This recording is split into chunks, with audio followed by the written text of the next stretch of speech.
Hola amigos, ¿cómo están? Bienvenidos a un podcast más de Marketing con Amigos. Hoy estamos de manteles largos, nos acompaña Tessy Picasso. Antes de yo introducirla y hacer como referencia a ella, sí me gustaría mucho que Tessy, bienvenida. Gracias. Tú nos platiques un poquito más. Que no hay mejor introducción que la que haces tú sola por ti. Bueno, luego hablaré en primera persona y cuesta, pero lo voy a hacer por esfuerzo. Primero que nada, gracias por la invitación. No, gracias a ti. Creo que mi propósito hoy es hablar de temas que nadie se atreve a hablar. Porque es bien importante, pero bueno, yo, Tessy Picasso, soy investigadora, madre, hija, estudié diseño y fotografía, pero la vida me llevó para este lado. Siempre me interesó el desarrollo personal y todos los temas de misticismo y demás. Y durante la pandemia tuve una tormenta perfecta, literal una serie de acontecimientos varios, muchos al mismo tiempo, además de la pandemia que solita era un tema. Sí, claro. Y caí en depresión. Caí en una depresión profunda, clínica, que es una enfermedad real y es una enfermedad, no es una cuestión de actitud, No. te los aseguro porque yo lo viví en carne propia y me costó mucho trabajo salir de ahí. Toqué fondo, tuve que pedir ayuda, estuve internada en una clínica psiquiátrica. Suena rudísimo, pero en realidad una clínica es como un hospital. Si te rompes un hueso, si traes un problema del corazón, si tienes, no sé, un problema de diabetes o de hipertensión o de lo que sea, vas y te atiendes en una emergencia en un hospital, ¿cierto? Entonces, con un tema de enfermedad mental, que además no es una enfermedad mental, es una enfermedad de todo el sistema nervioso, que ahorita les platico un poco, pero toqué a fondo y hoy me dedico a darle difusión a este tema, que es una pandemia silenciosa porque estamos a niveles epidémicos. Sí. Y esa soy yo hoy. Oye, que está súper interesante todo lo que nos platicas. Me gustaría mucho preguntarte, ¿dónde empieza tu inquietud por todo este tema, como dices tú, todo el misticismo y todo esto como espiritual? ¿En qué etapa de tu vida o en qué momento tú estudiaste diseño, fotografía? No sé si desde entonces tú ya tenías como esta inquietud de experimentar más, de conocer más, de saber más, antes, después. ¿En qué etapa de tu vida Pues yo creo que desde la adolescencia empecé con estos temas porque yo he tendido a la depresión desde chavita y ahorita les voy a explicar por qué. Y como que siempre estuve como muy hambrienta de estar mejor siempre, ¿no? Ok. Entonces, pero bueno, ya la última, yo he padecido 3 depresiones en mi vida, porque por lo regular el que sufre de una depresión muy grave es recurrente, ¿no? Entonces, siempre me gustó leer libros de autoayuda, de autoconocimiento, me encantaba, pues, todo el rollo del misticismo, desarrollar espiritualidad, conciencia, pero nunca me había metido de lleno, estaba como por encimita. Y cuando uno cae en crisis, la crisis resulta ser una gran oportunidad. Sí. Aunque en el momento no parezca, las crisis son oportunidades. Dicen por ahí que las crisis son cambios. Cambios. Nos invitan a reflexionar, nos invitan a expandir nuestra conciencia, a ver mucho más allá de lo evidente, porque a veces pues vamos por la vida mirando un poco como lo que se nos enseñó, con las creencias establecidas, ya sean personales, familiares o colectivas, estamos como muy en un caminito ya andado, Sí. ¿no? Y nos cuesta trabajo salirnos del estado de confort y ver mucho más allá de lo evidente. Y cuando estás en crisis, no te queda de otra. Bueno, sí, total. No te queda. Oye, Tessy, ¿cuándo fue la primer crisis que tuviste? Mira, te voy a platicar un poquito más bien cómo llegué a esto. Ok. O sea, durante mi crisis hace 4 años, que me duró 2 años, y estuve muy mal. O sea, al grado tenía ideación suicida. Hubo un momento que ya lo había considerado prácticamente. He de decir que la persona que tiene ideación suicida no quiere quitarse la vida, lo que quiere es quitarse el dolor, porque es inmenso. Y como es mental y no se ve, ¿no? En la piel o en el hueso o en la inflamación, ¿no? Como que es muy difícil que la gente entienda lo que es el dolor emocional. Pero es también un dolor interno, ¿no? O sea, sí lo siento. Sí, Sí, o sí, sea, ya está. lo sientes. Sí, es fisiológico. De hecho, es el del sistema nervioso. O sea, literalmente las emociones las sientes en el cuerpo. Sí, Entonces estamos rompiendo este paradigma hoy en día, no solo yo, sino la ciencia, que el tema de la enfermedad mental deberíamos ya de quitarle la etiqueta de mental, porque en realidad es una enfermedad del sistema operativo, del sistema nervioso autónomo. Entonces, si alguien que está escuchando esto y está pasando por un periodo de depresión o sabe de alguien que está pasando por un periodo de depresión o acompaña a alguien en un periodo de depresión, de verdad seamos muy compasivos porque es una enfermedad real que desgraciadamente uno de los factores que lo hace peor es el estigma. exacto, es lo que te voy a decir, la sociedad, ¿no? El estigma, sí, hay mucho estigma alrededor del tema y en realidad es una enfermedad como cualquier otra. Lo que pasa es que como impacta los temas conductuales del individuo, pues tiende a estigmatizarse, pero en realidad es una enfermedad muy seria que tiene uno peligro de muerte, Sí, porque uno no muere de suicidio, sino por suicidio. ¿Sí me explicó? Así como alguien se murió de cáncer por un tumor en tal, bueno, pues el depresivo que cayó muy profundo en su depresión y que desgraciadamente muchas veces no pide ayuda, nuevamente, por el tema del estigma, no pide ayuda a tiempo, no se le atiende a tiempo, es multidisciplinario la ayuda, no solo un chocho, ¿no? Es multidisciplinario el tema y entonces es bien, bien importante hacer conciencia primero que nada, porque no podemos resolver un problema si no lo entendemos. exacto. Entonces, te platico que después de que salí de esta institución donde la verdad me sacaron del hoyo, yo no estaba todavía bien, ahí seguía batallando con temas, y me metí a estudiar trauma del desarrollo y el impacto que esto tiene en el sistema nervioso.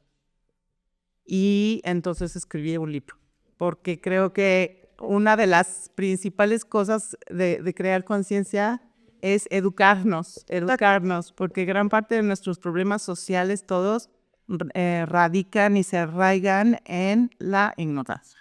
Totalmente, Sí. totalmente, Ángel, te las esperas. Sí, pues justo, la verdad muy interesante todo el tema, y pensando justamente en que compartimos esto con las personas, con la gente que va a tener acceso al podcast, yo me preguntaba, ¿cómo podemos encontrar, o sea, cómo empezamos a hacer esta división cuando una persona pasa de estar solo triste a un estado de depresión, ¿no? Porque justo creo que hacer conciencia de esas diferencias puede ayudar a una persona a buscar ayuda.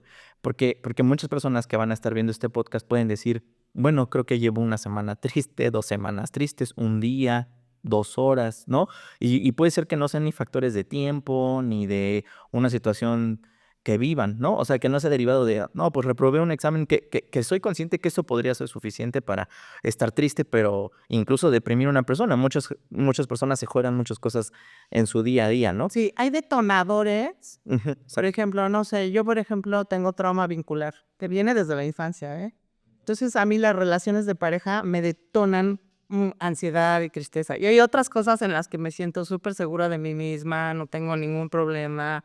Hay problemas, por ejemplo, como, ¿no? O sea, no aguanto estacionamiento, llego tarde, Exacto. cero me da ansiedad, o sea, Ujú. hay situaciones que no y otras que sí. Esos se llaman detonadores o triggers Ya. que te hacen recordar un evento del pasado que fue traumatizante. ¿Qué quiere decir? El trauma no es lo que te pasó, Ujú. sino lo que se quedó impreso en ti por lo que te pasó. Lo que sentiste, ¿no? La palabra trauma nos parece también así como, ¿no?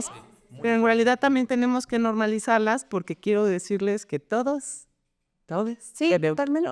de mayor o menor medida, pero la cultura en la que vivimos, sobre todo en las ciudades hiperindustrializadas como esta, ¿no? Donde vivimos en el acelere, donde vivimos correteando, haciendo, no respetamos nuestra esencia ni el descanso, no tenemos hábitos como meditar o hacer pausas durante el Claro. día. Nuestra alimentación es crucial. Hoy se sabe que nuestro segundo cerebro es el intestino y que la microbiota es la que produce la serotonina, que es la hormona, el neurotransmisor de la felicidad. Ya. Entonces, realmente todos estamos viviendo en una cultura un poco traumatizante, ¿no? Entonces también normalizar estas palabras es importante. Yo también cuando me decían trauma, ¿trauma?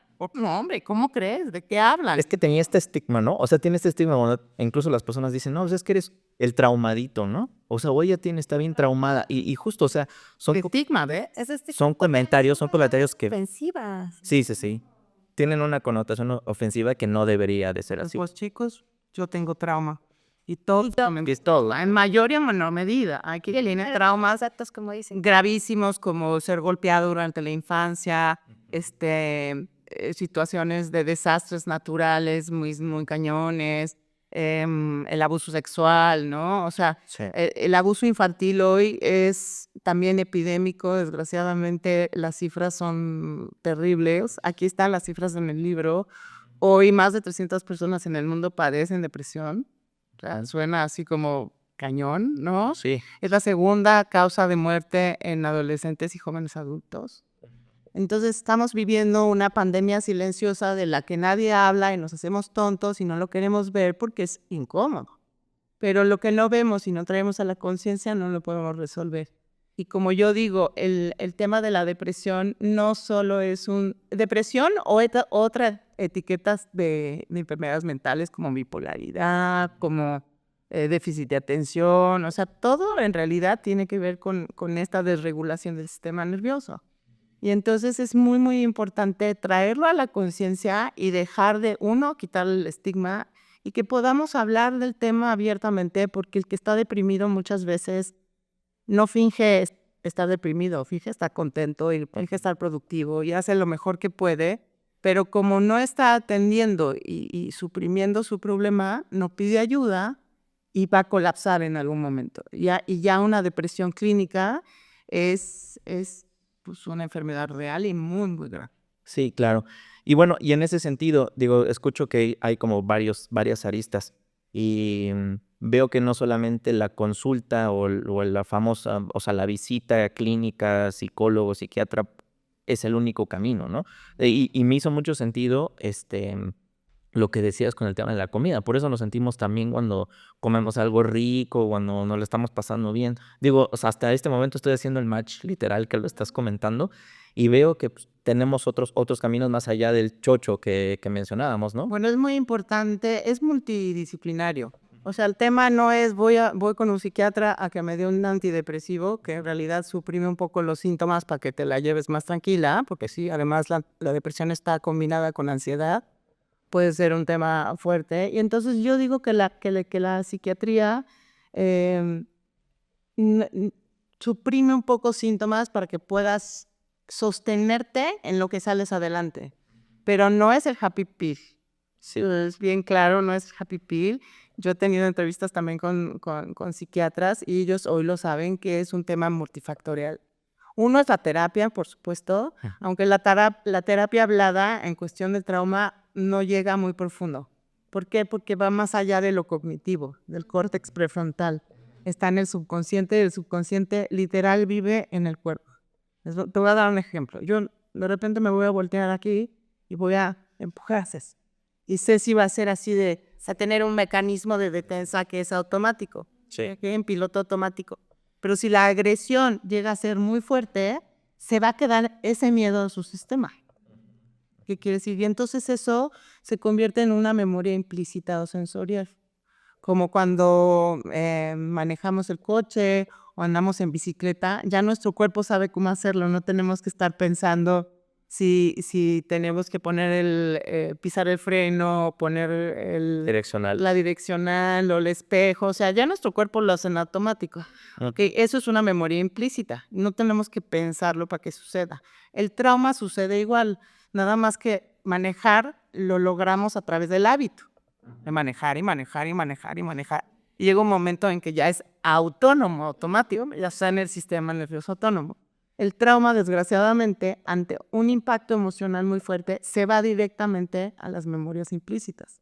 Y entonces eso es lo que pasa cuando de repente dices, es que fulanito me hizo el feo y no sé por qué estoy tan triste y tengo tanto miedo y siento que me muero, ¿no? O alguien me rechazó y siento que me muero.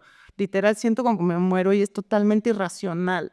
Bueno, no es irracional, es una memoria implícita que está en el sistema operativo, que es nuestro cuerpo. Sí. Entonces, realmente la enfermedad mental no es mental, sino de todo el sistema. Entonces, yo lo que propongo en mi libro, que no es, créanme, no me lo inventé, lo estudié con los grandes de la curación del trauma, es la terapia somática, que es arraigar la presencia en el cuerpo y aprender a gestionar las emociones desde lo sensorial. Entonces, por ejemplo, no sé, en un momento de ansiedad tienes una sensación en el cuerpo, física. Y entonces, así como en el deporte hacemos ejercicio y a veces nos duele, ¿no? Y tenemos que hacer igual esta como resistencia y generar la capacidad en el sistema nervioso de quedarnos con las sensaciones un ratito. Hay técnicas, no es tan sencillo, son técnicas para ir generando una capacidad en el sistema nervioso y llega un momento en que lo sobrepasas y la ansiedad se acaba y la curas. O sea, sí hay curación. Que es justamente como que el tema de constancia, ¿no? Me imagino que es como todo, como un tratamiento de la gripa que tienes que ponerte antibióticos 7 días. Me imagino que es lo mismo, ¿no? Es un tratamiento, disciplina. Exacto. Yo digo que uno de los grandes demostraciones de amor propio es la disciplina. Totalmente, totalmente. Y ahorita que mencionabas esto, me hace completamente sentido porque justo de repente platicando con amigos o con amigas, justo lo que mencionas, ¿no? Es que una amiga, putz, es que me vio feo. O es que mi novio me va a engañar, güey, nunca te ha engañado. No, me va a engañar, me va a engañar. Y a lo mejor hay cosas que yo lo veo por fuera, digo, ay, no, qué exagerados, qué exageradas. Y al revés, hay cosas que yo maximizo totalmente, que digo, no, y te quitan el sueño. Eso tiene que ver con una memoria que probablemente ni te acuerdas, porque fue en la infancia, inclusive hay trauma preverbal, o sea, antes de que hubiéramos desarrollado el córtex y tengamos memoria del evento, podemos simplemente decir, ¿por qué esto me causa tanta angustia o tanta emoción, ¿no? Sí, exacto. Y luego las emociones no son negativas, son mensajeras. Todas las emociones nos vienen a decir algo, son incómodas, pero son mensajeras, entonces hay que escucharlas. Y de eso se trata un poco lo que yo estoy haciendo y educando a la gente, primero con mi libro y muy pronto estaré lanzando un programa para ayudar a quien lo necesite. Y como digo, es multidisciplinario. Una de las grandes medicinas del alma es la conexión. Sí, La conexión con otras personas, inclusive tocarnos, a veces hemos perdido esa cosa de que, ay, es que, ¿qué quiere decir que me tocara? Seguramente me está tirando la onda. Y entonces hemos evitado tocar a los demás. Y el contacto físico respetuoso es necesario para sentirnos en comunidad y sentirnos entendidos. Sí, claro. Entonces, por ejemplo, uno de los consejos que yo le doy a las personas que están acompañando a alguien con depresión es, el depresivo no quiere que le soluciones la vida, que le des consejos, que le digas qué hacer. Ya sabe qué tiene que hacer, pero no puede. Literal está colapsado su sistema y no tiene la energía a veces ni para pararse de la cama. Totalmente, es una enfermedad real. Muy fuerte. tienes que, híjole, no párate. ¿No? Échale ganas. Como de verdad le estoy echando ganas. Claro. Entonces, échale ganas a tu tumor de pues, no es solo de echarle ganas. Realmente es una enfermedad que hay que atender. Y una de las grandes medicinas es, aquí estoy contigo.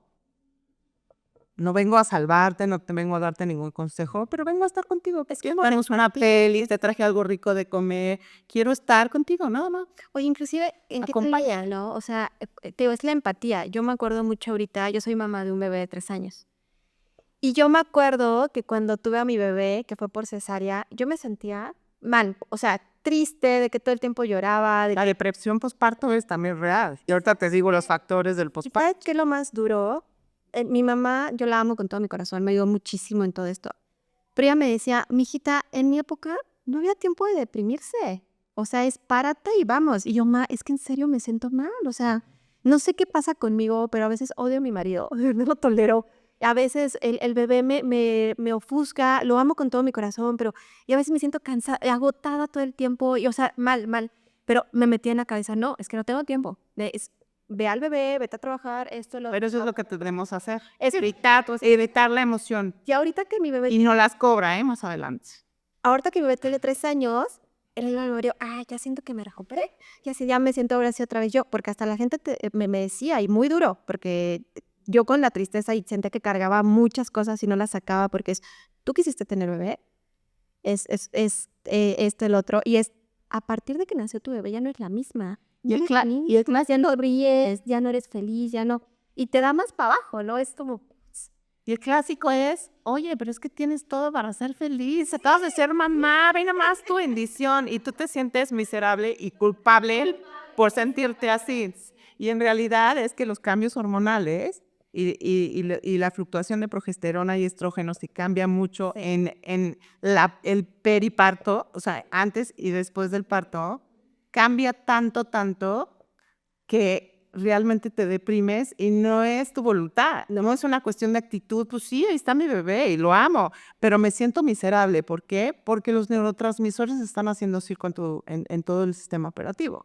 Entonces tenemos que ser súper amables con estos cambios de ánimo que de repente no entendemos, y es válido sentir emociones que no son racionales, porque es parte del proceso. Y una de las cosas que a mí me gusta mucho hablar en los podcasts y estas entrevistas es que tenemos una idea de felicidad y de bienestar, que es, tenemos que estar alegres todo el tiempo y tenemos que estar exitosos todo el tiempo. Hay que redefinir un poco como qué es felicidad y qué es éxito, porque yo creo que tenemos que llegar a un punto de entender que la experiencia humana no es lineal.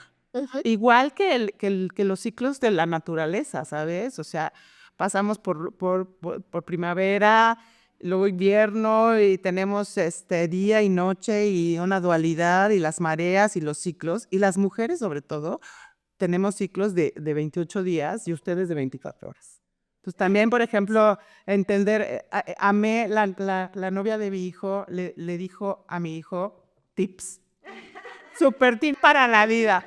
Le dijo, por favor, bájate esta aplicación que se llama Flow, donde tú vas a saber cómo está mi ciclo menstrual, o sea, mi ciclo del mes, para que sepas que, o sea, la aplicación le dice a él, al novio, en qué estado está, porque de repente dice, hoy tu novia no va a estar de buenas, no va a querer verte, no te lo tomes personal, ¿no? Y luego, ahora sí, invítala a cenar, váyase a bailar, porque ahorita está en su momento de su ciclo, que está contenta y que está motivada y entusiasmada. Entonces, realmente, nuevamente, el no saber, es la ignorancia de no saber cómo funcionamos, nos lleva al sufrimiento. Y entender que la felicidad es la aceptación de todos nuestros ciclos y nuestros gama de emociones que van desde el blanco al negro en toda la gama de dones. Y acabas de mencionar algo muy importante, es que nosotros mismos, como primera persona, nos conozcamos, nos entendamos y nos aceptemos. Porque muchas veces eso es que si yo no entiendo lo que me está pasando, ¿cómo doy pauta a que la gente respete mis sentimientos, mis emociones, la situación en la que estoy? ¿Cómo lo va a entender mi marido si yo ni siquiera misma como que respeto eso que estoy pasando? Eso que no lo entienda. ¿Cómo le digo al otro lo que estoy viviendo si yo ni siquiera yo mismo sé lo que estoy viviendo? Entonces, ahí radica la importancia del autoconocimiento, porque hay mil cosas que no sabemos de nosotros mismos. Uno cree que mirando hacia el espejo se conoce y no. El inconsciente es una mezcla de experiencias que nos han formado la personalidad, pero además, pues, si nos metemos en un rollo más espiritual, somos mucho más que la personalidad, ¿no?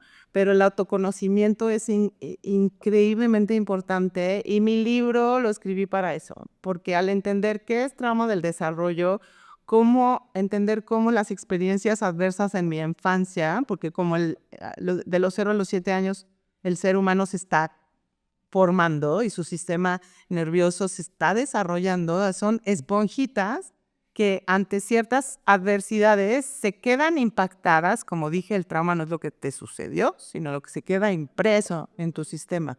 Entonces, a mí, por ejemplo, entender qué es lo que me pasaba realmente desde mi fisiología, mis hormonas, mis neurotransmisores, mi microbiota, mis hábitos alimenticios, la falta o exceso de ejercicio, O sea, entender exactamente qué es lo que me pasaba a nivel fisiológico, instantáneamente me quitó la culpa y la vergüenza. Ok, ¿y qué recomiendas tú o alguna cosita que recomiendes para poderlo nosotros mismos hacernos conscientes de este autoconocimiento? Pues mira, hay muchas maneras. Uno es ir a terapia. Otro es tener un grupo de contención en donde todo el mundo está compartiendo y evitar el juicio, porque somos bien juzgones. Y es que el otro y el otro, y estos 3 deditos apuntan para acá cuando señalas al otro, ¿no? Por lo regular nos proyectamos. Ejercicio, buena alimentación, ejercicio tanto cardiovascular, no tiene que ser mucho. Yo estoy en un equipo de triatlón donde Ironman, si digo, es fisa adicción. No, pero 15, 20 minutos al día, de verdad, un poco de cardio y un poco de fuerza, porque desarrollar músculo también segrega sustancias que ayudan a lo cognitivo y a lo emocional. O sea, somos una maquinaria súper compleja. Entonces, por supuesto que la situación de vida es importante. O sea, si estás viviendo en un entorno o en una familia donde la cosa está que arde de agresión y de conflicto, pues a veces lo ideal es salirse. Y yo sé que es bien difícil, pero buscar ayuda, buscar ayuda, buscar ayuda. Siempre digo, hay que alzar la voz y decir, hoy necesito ayuda, y recurrir a la vulnerabilidad es bueno, siempre y cuando elijas con quién, porque no con todo el mundo te puedes mostrar vulnerable, pero buscar ayuda cuando estás pasando por un episodio de depresión. Tienes que tener 3 semanas de sentirte en el hoyo para que ya sea depresión, como diagnosticar depresión.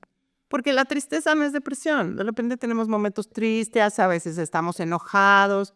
En terapia somática damos la bienvenida a estas emociones y las aprendemos a gestionar a través del movimiento. Por ejemplo, si estoy enojado, pues me meto a mi cuarto y agarro una almohada y la aprieto, inclusive gruño. O sea, recurro a mi biología y al movimiento para gestionar y darle movimiento a las emociones, ¿no? O sea, una cosa es aventar el enojo y otra muy distinta es gestionar el enojo. Pero el enojo no está mal.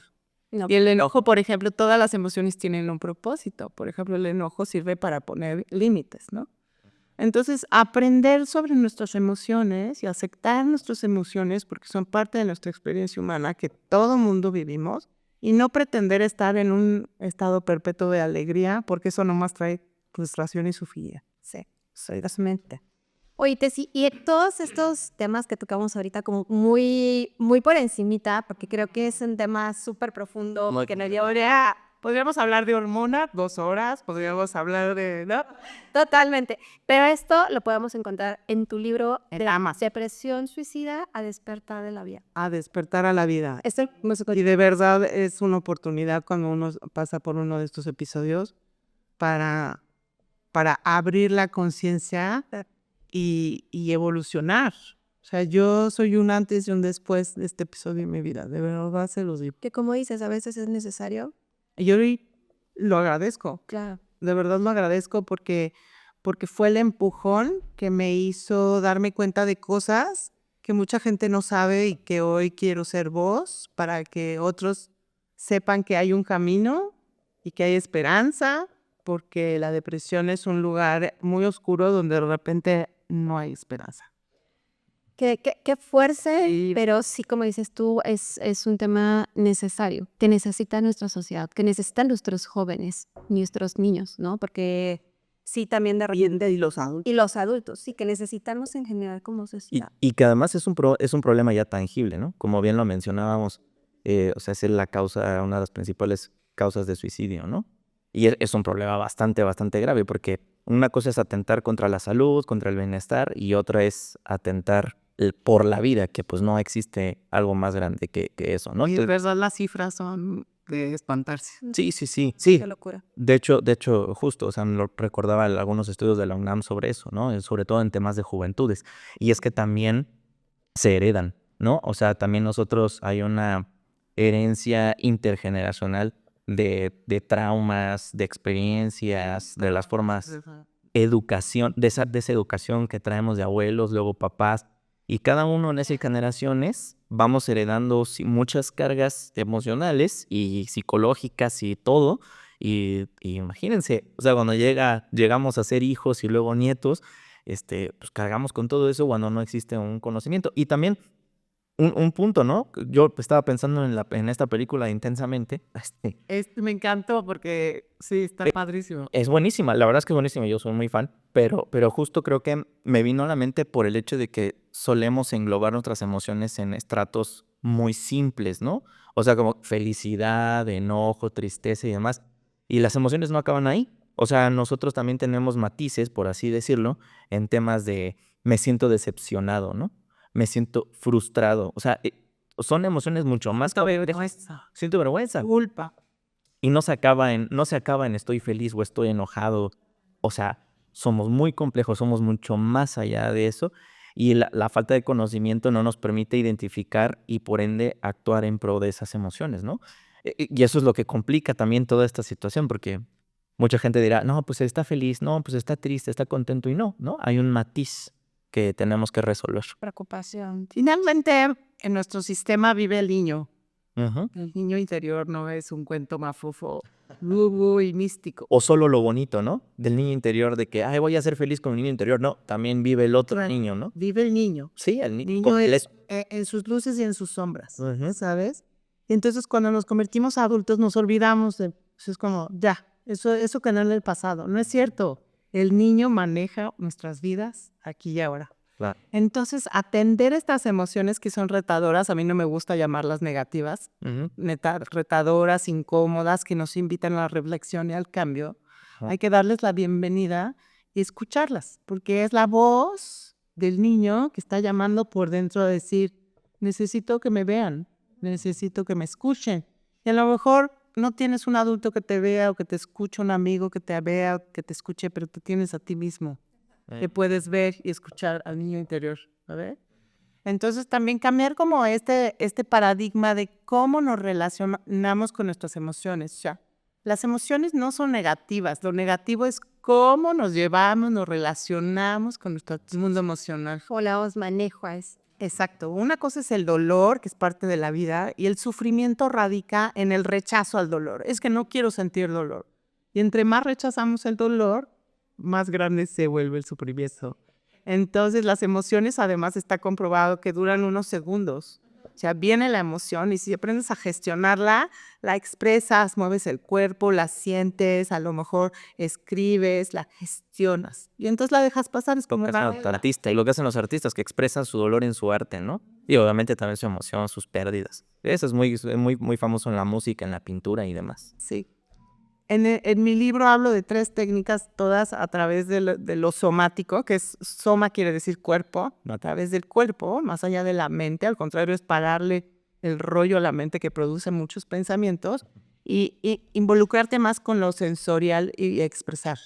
Y las 3 técnicas de las que hablo en mi libro son experiencia somática, que son técnicas para trascender y navegar estas sensaciones corporales que traen las emociones, que a veces nos da mucho miedo, pero no nos van a matar. Cuando aprendes a mirarlo, dices, aquí está, sí está incómodo, pero entonces aprendes a manejarlo. Esa es una, es experiencia somática. La segunda se llama método Feldenkrais, que es a través del movimiento, que es muy dócil y muy sutil, no es ejercicio, que también el ejercicio lo puedes hacer en conciencia plena, pero esto es movimiento muy dócil y empiezas a darte cuenta de conectarte con tu cuerpo, que estamos muy desconectados porque vivimos acá en la azotea. Sí. Y al menos esa es la segunda técnica. Y la tercera es biodanza. Biodanza es un grupo de personas, lo creó Rolando Toro, se llama el creador de biodanza, en donde expresamos a través de la danza, del movimiento, del abrazarnos, del tocarnos, del mirarnos, ¿no? Y cada danza tiene una intención, o sea, no es nada más vamos a movernos a lo menso, ¿no? Es meterle una intención y sin hablar expresar aquello que no se puede expresar. Entonces, la depresión es igual a represión. Okay. Tenemos muchas emociones reprimidas porque nos dijeron, no te enojes, no llores, cállate. Nunca se validaron nuestras emociones cuando éramos niños. Por eso digo que todos tenemos trauma. Sí. Todo el mundo. Inclusive de grandes. O sea, nos siguen diciendo, no digas eso. No, claro, porque es cultural. ¿no? En vez de decir, pues, hay que gestionarlo. O sea, no se trata de reprimirlo, sino de gestionarlo y expresarlo, ¿no? Claro. Entonces, si depresión es represión, la cura o una de las curas es la expresión. Entonces, a través de la danza, de la pintura, de la escritura, del canto, en fin, expresar, o sea, siempre encontrar alguna manera de expresar nuestras emociones es medicina para el alma. Perfecto. Tessy, ¿cómo te encuentran en redes sociales? Como Tessy Picasso, Ok. es Tessy con doble S-I-E, se alcanza a ver, Tessy Picasso. Sí. Digo, ahí vamos a poner. Estoy el todo en Facebook, en Instagram, en TikTok. Y mi libro lo pueden encontrar en Amazon. Súper importante, amigo. Búsquenlo. Es un libro no solo para alguien que está deprimido y con la ideación suicida, es alguien que batalla con sus emociones y no sabe qué hacer. Aquí vas a encontrar un montón de respuestas porque aunque sí está destinado para la gente que está pasando por un momento muy difícil, es para todo el mundo, porque habla del desarrollo humano e inclusive para padres, habla de lo que es el desarrollo de los primeros 7 años de vida y cómo se forma el sistema nervioso y qué es el trauma del desarrollo, para que podamos entender un poquito cómo funcionamos como seres humanos, como individuos en lo individual y en lo colectivo. Exacto. Y salir adelante de esta epidemia que estamos viviendo hoy. Sí, qué rica plática, qué bueno que viniste, qué bueno que platicamos. Creo que esto va para más. Yo creo que tendríamos que hacer una segunda parte de esto porque es súper interesante, súper rica la plática. Muchas gracias por venir. Gracias, por favor, búsquenla en redes sociales. Creo que este libro es una gran oportunidad para empezarnos a conocer. Es un paso justamente para la concientización de conocerlos, empezar a hacer el cambio internamente. Sí, sí. El otro día alguien me entrevistó, me decía, ¿tú crees que hay que tocar fondo para generar un cambio? Y digo, desgraciadamente los seres humanos de repente necesitamos una sacudida muy fuerte para generar cambios, pero también lo podemos hacer sin Necesidad de esa tormenta. Entonces, sí, educarnos sobre nuestro mundo emocional impacta todo, nuestro éxito profesional, toda nuestra vida. Sí. Perfecto. Muchas gracias y muchas gracias. No, hombre, muchísimas gracias. Gracias. Nos vemos en nuestro siguiente episodio Marketing con Amigos y de verdad que busquen el libro, cómprenlo y vamos para adelante.